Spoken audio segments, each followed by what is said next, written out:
Aloha chicos, nos encontramos con el último vídeo de esta unidad, por fin. Y en este último vídeo vamos a trabajar toda la Baja Edad Media, la crisis que se da en la Baja Edad Media, la evolución política y luego, a modo general, la cultura de la Edad Media. Antes de entrar en materia, sí tenemos que denominar un nuevo término que tenemos delante, que es la Baja Edad Media. Es el periodo comprendido entre los siglos XIV y XV que van a coincidir con un periodo de crisis general. Esta nueva etapa va a estar marcada por el hambre, la peste, la guerra y los conflictos sociales. Vamos a ir adentrándonos poco a poco en la crisis de la Baja Edad Media. En primer lugar, vamos a abordar la crisis agraria. A lo largo del siglo XIV se registraron numerosos ciclos de malas cosechas en toda Europa. Esto se debió fundamentalmente a condiciones meteorológicas adversas.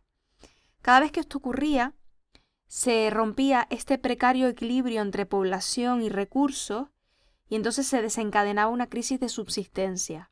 Esta crisis provocaba escasez de trigo, que a su vez provocaba que este trigo se encareciera, y este encarecimiento de trigo provocaba la aparición de esa amenaza de lo que llamamos hambre. La población, debilitada también por el hambre, era entonces más propensa a contraer enfermedades y a morir. Y entonces entramos en las epidemias de peste. En cuanto a la crisis demográfica, vamos a observar un factor fundamental, que va a ser la aparición de la peste negra o bubónica. Esta es una enfermedad propia de los roedores, que se transmite a través de la pulga de la rata. Una vez se contagia una persona, se extiende por medio de los parásitos humanos, a través de pulgas y piojos, o también directamente por vía pulmonar. Esta terrible epidemia se originó en Asia y desde ahí se difundió a toda Europa y a las riberas del Mediterráneo. A España llegó en 1348 y se extendió rápidamente desde las Islas Baleares y las localidades de la costa levantina hacia el interior peninsular. Las explicaciones de este fenómeno de los contemporáneos, es decir, de la gente de la época, eran muy variadas. Muchos decían que era un castigo divino por los pecados humanos, aunque lo que más se divulgó fue el rumor de que eran los judíos quienes habían envenenado las aguas y el aire. Fíjense que estamos hablando de la Edad Media, el conocimiento que había en aquella época, y que la superstición era un compañero más de la vida de las personas. En cualquier caso, las consecuencias demográficas de esta situación fueron de gran magnitud. En primer lugar, afectó a todas las clases sociales. Estamos hablando que el propio rey Alfonso XI falleció a consecuencia de esta peste negra. También fueron frecuentes los grandes movimientos de población del campo a la ciudad, ya que la ciudad ofrecía más protección, aunque por otro lado facilitaba el contagio por la mayor concentración de habitantes. Este movimiento, este fenómeno, dio lugar a la aparición de los despoblados, es decir, al abandono de la población de las áreas rurales del interior peninsular. A esto contribuyó también la huida de los campesinos al ver aumentadas sus cargas señoriales. Había menos campesinos porque habían emigrado a las ciudades y los que se quedaban tenían que hacerse cargo de aquellas cargas señoriales que eran los impuestos y las obligaciones, ya que los señores feudales no querían perder parte de esos privilegios que tenían. En cualquier caso, se calcula que más del 25% de la población peninsular se vio afectada por la crisis demográfica y algunas áreas del interior quedaron completamente desérticas desde el punto de vista demográfico, aunque no se dio en todos los reinos por igual, eso es verdad. Aragón, por ejemplo, que ya había iniciado su expansión comercial por el Mediterráneo, no se vio tan afectado como Castilla. Mención aparte merece Cataluña, que fue el reino más afectado al ser el más poblado, perteneciente a la corona de Aragón. La combinación de la crisis demográfica y de la crisis económica generó una serie de problemas muy graves en el ámbito social. Ante las dificultades económicas y la disminución de las rentas, los señores feudales reaccionaron, tratando de recuperar aquellas pérdidas que habían sufrido, y lo hicieron por diversos medios. Por una parte, a la monarquía le usurparon tierras y prerrogativas, esencialmente tributos. ¿Cómo lo hicieron? Pues aprovechando momentos de debilidad, como por ejemplo las guerras civiles o también la minoría de edad de los reyes. Sabemos que hay periodos en el que está reinando un rey que no tiene mayoría de edad. Pues los señores feudales aprovechaban estos momentos para usurpar las tierras y también los tributos. Respecto a los campesinos, también impusieron nuevos impuestos y obligaciones, los denominados malos usos.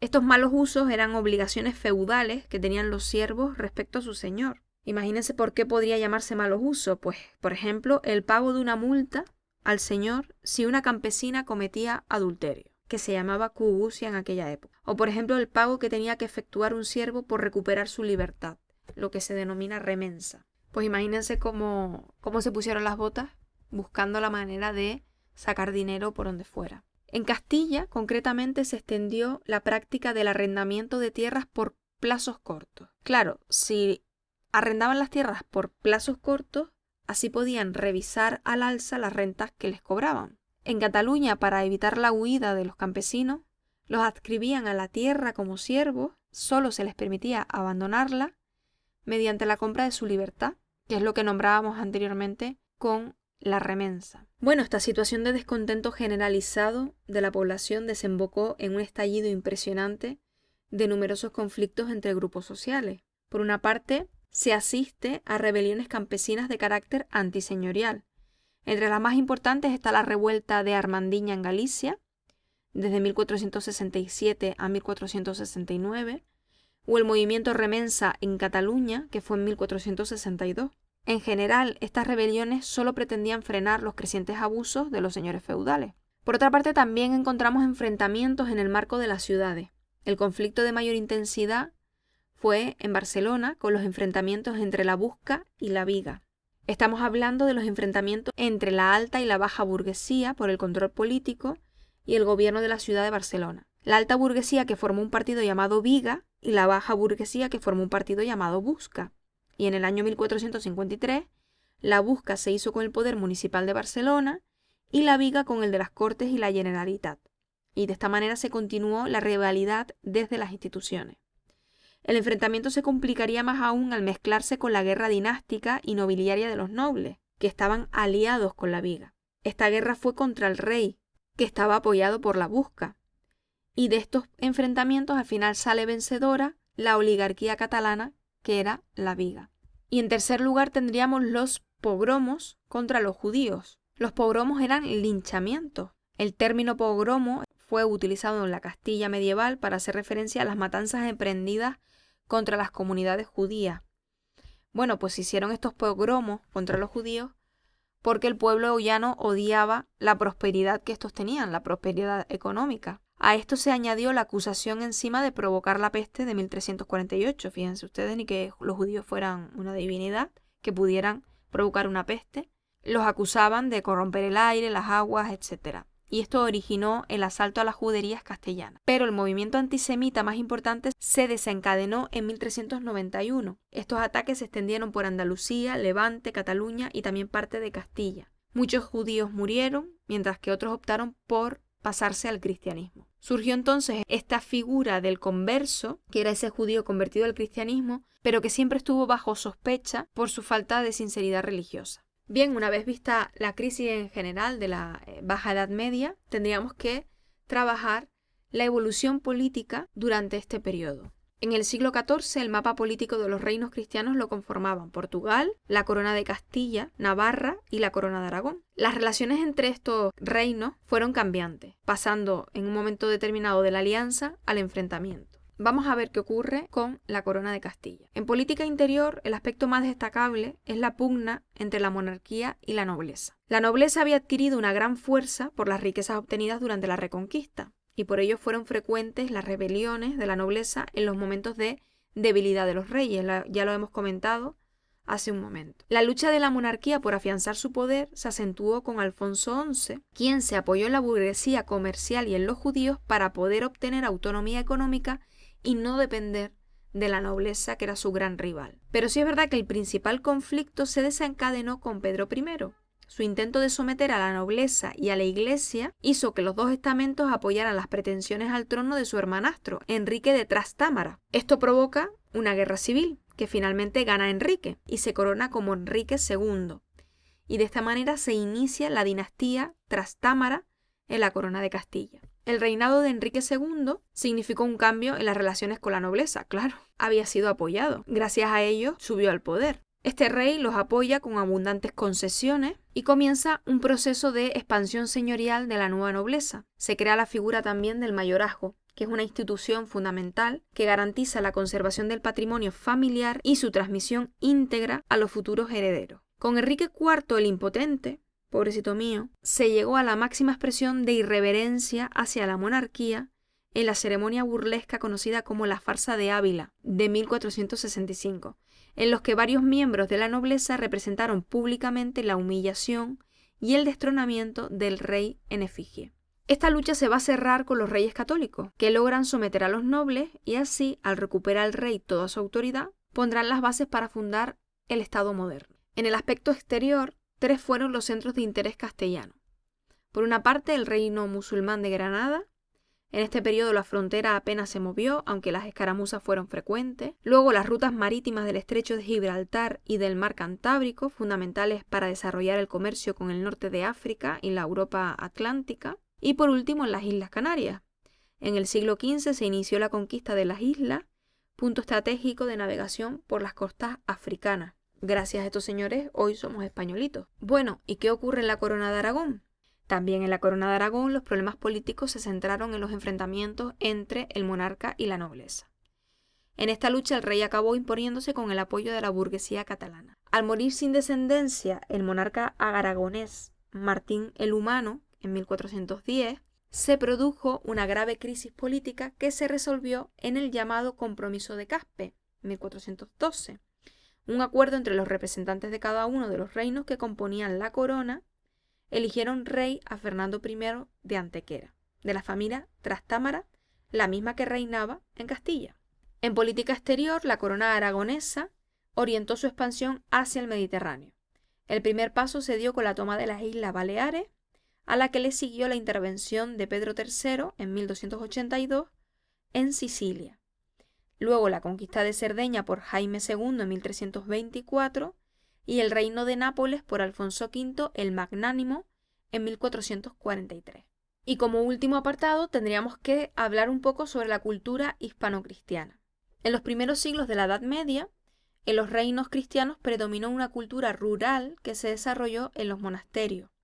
Allí los monjes crearon los escriptorios, de ahí viene la palabra escritorio, donde se copiaban a mano obras religiosas o de la antigüedad clásica.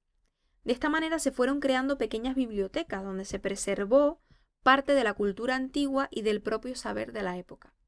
La formación tenía lugar en latín, que era la lengua oficial de la Iglesia. A partir del siglo XIII, el relevo de los monasterios lo tomaron las ciudades, donde se crean las escuelas catedralicias, que eran unos centros de enseñanza que se formaban en torno a la biblioteca de las catedrales, y las universidades. Los reyes apoyaron el surgimiento de las universidades porque les permitía arrebatar a la Iglesia esa exclusividad cultural que tenía. No es que intentaran ser más cultos esta gente. La primera universidad creada en la península fue la de Salamanca en 1218 y va a cobrar muchísima importancia a partir de la Edad Moderna. La relación con la intelectualidad islámica y también la judía se plasmó en la colaboración de sabios de las 3 religiones. A partir del siglo XIII también la Escuela de Traducción de Toledo permitió que llegara a Europa buena parte del saber clásico y también del saber oriental. Otro fenómeno cultural de gran importancia fue la aparición de la literatura de lenguas vernáculas. El latín fue evolucionando desde la época visigoda y dio lugar a las lenguas romances, el castellano, el gallego y el catalán. A partir del siglo XIII dio lugar a una literatura cortesana basada en temas amorosos y épicos. El famosísimo Cantar del mío Cid, que confío en que todos se lo hayan leído. Sí, claro. Por último, tendríamos que nombrar la importancia del Camino de Santiago, que perdura en la actualidad, que comenzó siendo la ruta de peregrinación y se ha mantenido viva desde el siglo IX, cuando se descubre supuestamente el sepulcro del apóstol Santiago. Decimos supuestamente porque se ha demostrado que el apóstol Santiago no viajó a Hispania cuando estaba vivito y coleando. Durante la Edad Media, esta ruta fue un elemento fundamental para el desarrollo urbano y comercial del norte peninsular y sirvió para cohesionar los diferentes reinos cristianos. Después de una larga etapa de declive, volvió a resurgir como centro de devoción y de desarrollo turístico en las últimas décadas del siglo XX.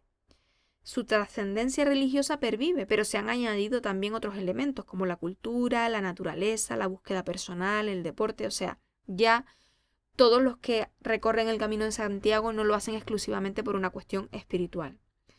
Desde el 2015, esta ruta se considera Patrimonio de la Humanidad. Y con esto, por fin, hemos acabado esta segunda unidad, que ha sido bastante larga y bastante densa, pero espero que la hayamos comprendido y que nos hayamos quedado con los rasgos principales de la Edad Media en la península ibérica. Con esos dos grandes imperios, el imperio musulmán por la parte sur y luego esos reinos cristianos que cada vez van fortaleciéndose hasta conseguir repoblar y reconquistar, entre comillas siempre, la península ibérica. Nos vemos en la próxima unidad. Hasta pronto.